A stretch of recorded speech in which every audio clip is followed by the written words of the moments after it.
জঙ্গল থেকে মহিলার পচা গলা মৃতদেহ উদ্ধারকে ঘিরে চাঞ্চল্য দুর্গাপুর ইস্পাতনগরী কৃত্তিবাস এলাকায়। মৃতার পরিচয় জানা যায়নি এখনো। দিন কয়েক ধরেই দুর্গন্ধ ছড়াচ্ছিল এলাকায়। প্রথমটা স্থানীয়রা ভেবেছিলেন হয়তো জঙ্গলে কেউ কিছু ফেলে গিয়েছে।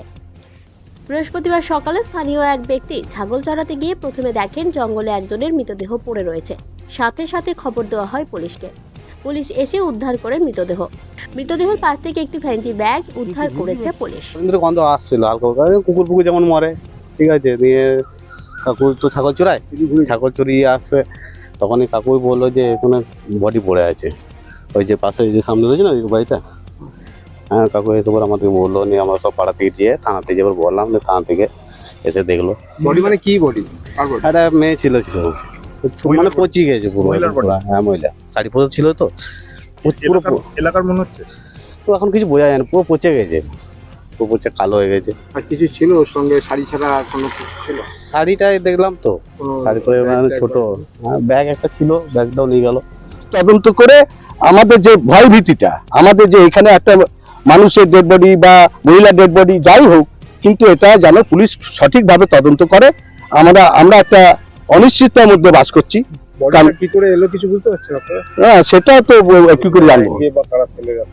হ্যাঁ, সেটা তো বাইরে যতদূর সম্ভব। এইবার বাইরে না লোকে, এবার ভেরিটি ব্যাগে আপনার আইডি প্রুফ নিশ্চয়ই পাবে, ওটা পড়ে থাকবে, সেগুলো তখন ওরা তদন্ত করলেই সব পেয়ে যাবে।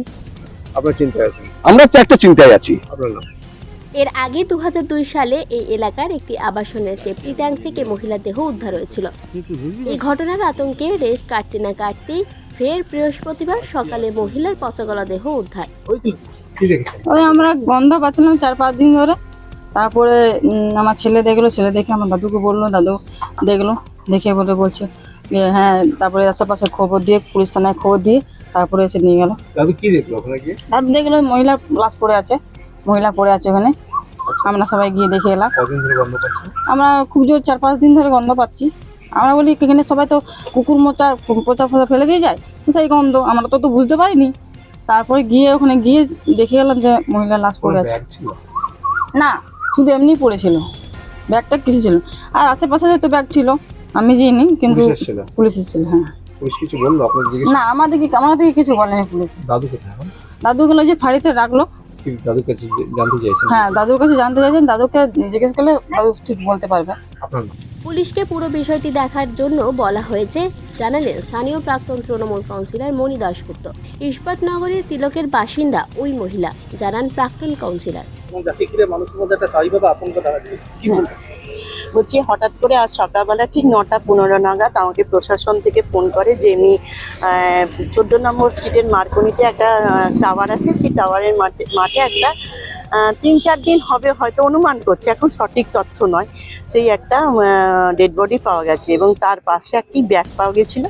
প্রশাসনিক কর্মকর্তারা এসে সেটিকে উদ্ধার করে এবং নিয়ে যায় এবং পরবর্তীকালে ব্যাগের মধ্যে থেকে তার কিছু নথি পাওয়া যায়। সেই নথিতে দেখা যায় সে তিলকের বাসিন্দা, 30 নম্বর স্ট্রিট আনুমানিক তিলকের।